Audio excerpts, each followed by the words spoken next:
बच्चों बहुत स्वागत है आप लोगों का केमिस्ट्री क्लास में। मैं हूं आपका केमिस्ट्री टीचर सुनील यादव। अब बच्चों एक नए टॉपिक के साथ आपके साथ हूं। आज की क्लास में मैंने आपके लिए जो टॉपिक बच्चों लिया है वो टॉपिक कार्बनिक रसायन से लिया हुआ है। बच्चों मैं आपको बताने वाला हूं सजातीय श्रेणी किसे कहते हैं। बच्चों आज का मैंने जो पहला प्रश्न आपके सामने लिया है, मैं आपको सजातीय श्रेणी के बारे में जानकारी दूंगा। सजातीय श्रेणी क्या होती है और इनकी प्रमुख जो विशेषताएं हैं सजातीय श्रेणी की, इनसे आपको रूबरू करूंगा। और भी प्रश्न साथ में इंक्लूडेड है। देखिए सजातीय श्रेणी, तो बच्चों कार्बनिक यौगिकों का वह वर्ग या श्रेणी जिसके प्रत्येक सदस्य में समान क्रियात्मक समूह पाया जाता है। ठीक है, मैंने क्या बोला बच्चों? कार्बनिक यौगिकों का वह वर्ग या श्रेणी जिसके प्रत्येक सदस्य में समान क्रियात्मक समूह पाया जाता है, वो मिलकर क्या बनाते हैं? सजातीय श्रेणी बनाते हैं। बच्चों इनकी पहचान है कि इनके पीछे एक ही प्रकार का अनुलग्न आपको सुनाई देता रहेगा। जैसे अगर मैं एल्केन की बात करूं, है ना, तो एल्केन श्रेणी में सबसे पहला यौगिक है मीथेन, तो पीछे आपको शब्द सुनाई दे रहा है एन। इसी तरह से नेक्स्ट है इथेन, आपको सुनाई दे रहा है एन। फिर प्रोपेन आपको सुनाई दे रहा है एन, butane, pentane, hexane, heptane, octane, nonane, decane. तो बच्चों सजातीय श्रेणी की यह विशेषता कि इनमें एक उभयनिष्ठ क्रियात्मक समूह होता है और उभयनिष्ठ अनुलग्न भी इनमें पाया जाता है। तो इस तरह से बच्चों हमने सजातीय श्रेणी के बारे में जाना। सजातीय श्रेणी के कुछ प्रमुख विशेषताएं हैं बच्चों। सजातीय श्रेणी की सबसे पहली विशेषता है कि सजातीय श्रेणी का प्रत्येक सदस्य अपने अगले व पिछले सदस्य से CH2 का अंतर रखता है। यानी सजातीय श्रेणी के दो क्रमगत तत्वों में, यौगिकों में, तत्वों में नहीं यौगिकों में, कितने का अंतर होता है बच्चों? CH2 का अंतर होता है। ठीक है, दूसरा महत्वपूर्ण जो विशेषता है बच्चों, सजातीय श्रेणी के प्रत्येक सदस्य को सामान्य सूत्र से प्रदर्शित किया जाता है। ठीक है, जैसे कि एल्केन, तो एल्केन के जितने भी सदस्य होंगे ना, methane, ethane, propane, butane, pentane, उन सभी के लिए जो सामान्य सूत्र होगा भी ये उभयनिष्ठ होगा, यानी एक ही सामान्य सूत्र होगा। बच्चों इसी तरह से एल्कोहल, है ना, जितने भी मोनोहाइड्रिक एल्कोहल होंगे वो सभी इसी सामान्य सूत्र से प्राप्त होंगे, यानी इनका सामान्य सूत्र जो है वो भी उभयनिष्ठ होता है। ठीक है बच्चों, सजातीय श्रेणी का अगला महत्वपूर्ण जो विशेषता है, सजातीय श्रेणी के सभी सदस्य रासायनिक लक्षण जो है उनके वो लगभग समान होते हैं। यानी एक ही सजातीय श्रेणी के जितने भी यौगिक होंगे, सदस्य होंगे, उनके रासायनिक गुणों में पर्याप्त समानता होगी। भिन्नता होगी निसंदेह, लेकिन समानता अधिक होगी। बच्चों इसी प्रकार जो चौथा पॉइंट है कि जैसे जैसे सजातीय श्रेणी या एक ही सूत्र से प्राप्त होने वाले यौगिकों का अणुभार बढ़ेगा, तो साथ साथ श्रेणी के सदस्यों के भौतिक गुण में क्या आएगा बच्चों? क्रमिक परिवर्तन आएगा।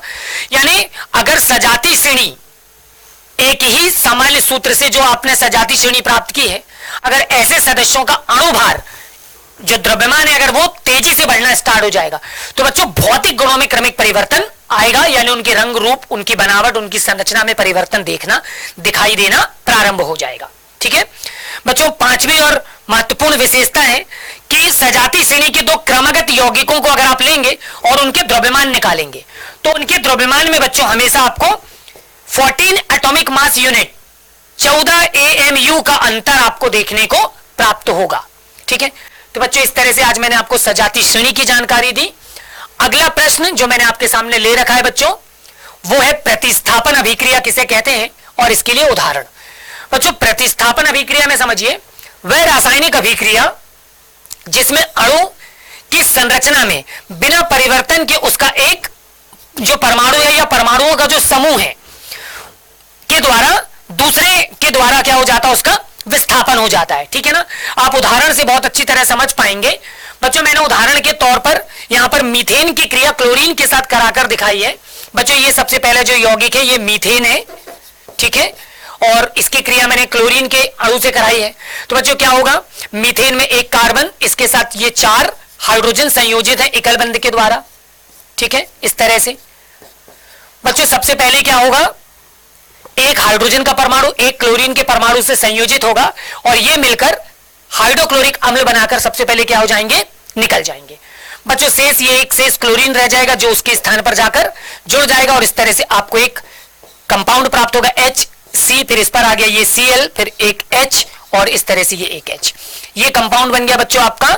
इस कंपाउंड को आप लिख सकते हैं CH3Cl। ये क्लोरोमीथेन बन गया, मोनोहाइड्रिक, ठीक है, एल्केल हैलाइड है हाइड्रोक्लोरिक अम्ल की उपस्थिति में। तो बच्चों यहां पर आप देख सकते हैं कि हाइड्रोजन का क्लोरीन से क्या हो गया, प्रतिस्थापन हो गया, हाइड्रोजन के स्थान पर क्लोरीन आकर जुड़ गया, ठीक है। तो इस तरह से यह अभिक्रिया बच्चों प्रतिस्थापन अभिक्रिया कहलाती है। बच्चों इसके अलावा मैंने आपके सामने अगला प्रश्न ले रखा और वो प्रश्न है मुक्त मूलक किसे कहते हैं, उदाहरण देना है। तो बच्चों बहुत अच्छी तरह से समझिए मुक्त मूलक क्या होते हैं। मुक्त मूलक उदासीन परमाणु या परमाणुओं का ऐसा समूह होता है जिसके पास क्या पाया जाता है बच्चों, एक आयुग्मित इलेक्ट्रॉन पाया जाता है या आयुग्मित इलेक्ट्रॉन होता है, या हम कह सकते हैं उसमें एक विषम इलेक्ट्रॉन होता है।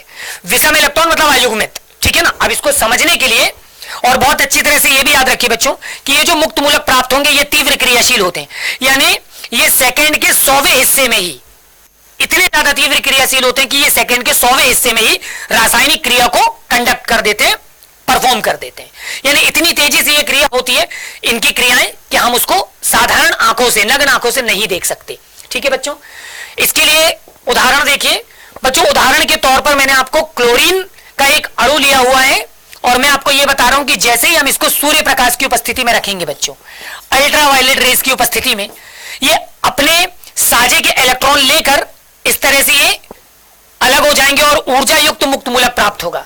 बच्चों ये ऊर्जा युक्त जो मुक्त मूलक है ये मीथेन से पुनः संयोजित होगा और ठीक है, ये क्लोरीन अपनी ऊर्जा CH बंध को स्थानांतरित करेंगे और बंध वीक होगा और H जो है वो क्लोरीन के साथ संयोजित होकर HCl बना लेगा और इस तरह से बच्चों मैथिल का एक नया मुक्त मूलक भी आपके सामने तैयार हो जाएगा।